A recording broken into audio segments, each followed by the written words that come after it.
దైవ మర్మములు అక్టోబర్ 17.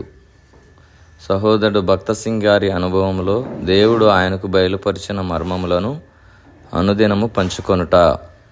ఆయన మరణ విషయములో సమానానుభవము గలవాడనై ఆయనను ఆయన పునరుత్థాన బలమును ఎరుగు నిమిత్తము ఆయన శ్రమలలో పాలువాడనొగుట ఎట్టిదో ఎరుగు నిమిత్తము సమస్తమును నష్టపరుచుకొని వాటిని పెంటతో సమానముగా నెంచుకొనుచున్నాను.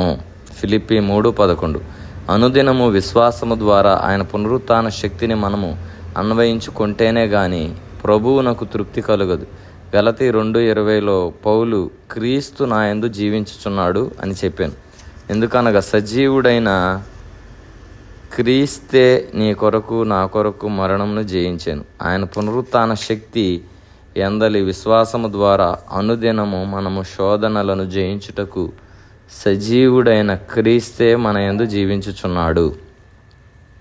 పౌలు, అపోల్లో, తిమోతి మొదలగు వారి ద్వారా ఎఫెసులోనున్నవారు బోధించబడినను క్రీస్తును మృతులలో నుండి లేపుటలో దేవుడు ప్రత్యక్షపరిచిన శక్తి యొక్క అపరిమితమైన మహత్యం ఎట్టిదో మీరు తెలుసుకొనవలనని పౌలు వారి కొరకు ప్రార్థించెను. ఎఫెసీ 1:16-20 వరకు అతడెందుకట్లు ప్రార్థించెను? ఎఫెసీ 1:3లో అతడు మన ప్రభువైన యేసు క్రీస్తు యొక్క తండ్రి యొక్క దేవుడు స్తుతింపబడును గాక. ఆయన క్రీస్తు నందు పరలోక విషయములో ఆత్మ సంబంధమైన ప్రతి ఆశీర్వాదముని మనకు అనుగ్రహించును అని చెప్పాను. అట్టి ఆశీర్వాదము నిమిత్తమై ఆయన పునరుత్థాన శక్తి మనలోనికి ఎట్లు రాగలదో మనము నేర్చుకొనవలను. అట్టి జ్ఞానమును విశ్వాసమును పొందినట్లు పరీక్షలు, శ్రమలు, ఇబ్బందులు, కష్టముల ద్వారా ప్రభువు మనల్ని తీసుకొని పోవును.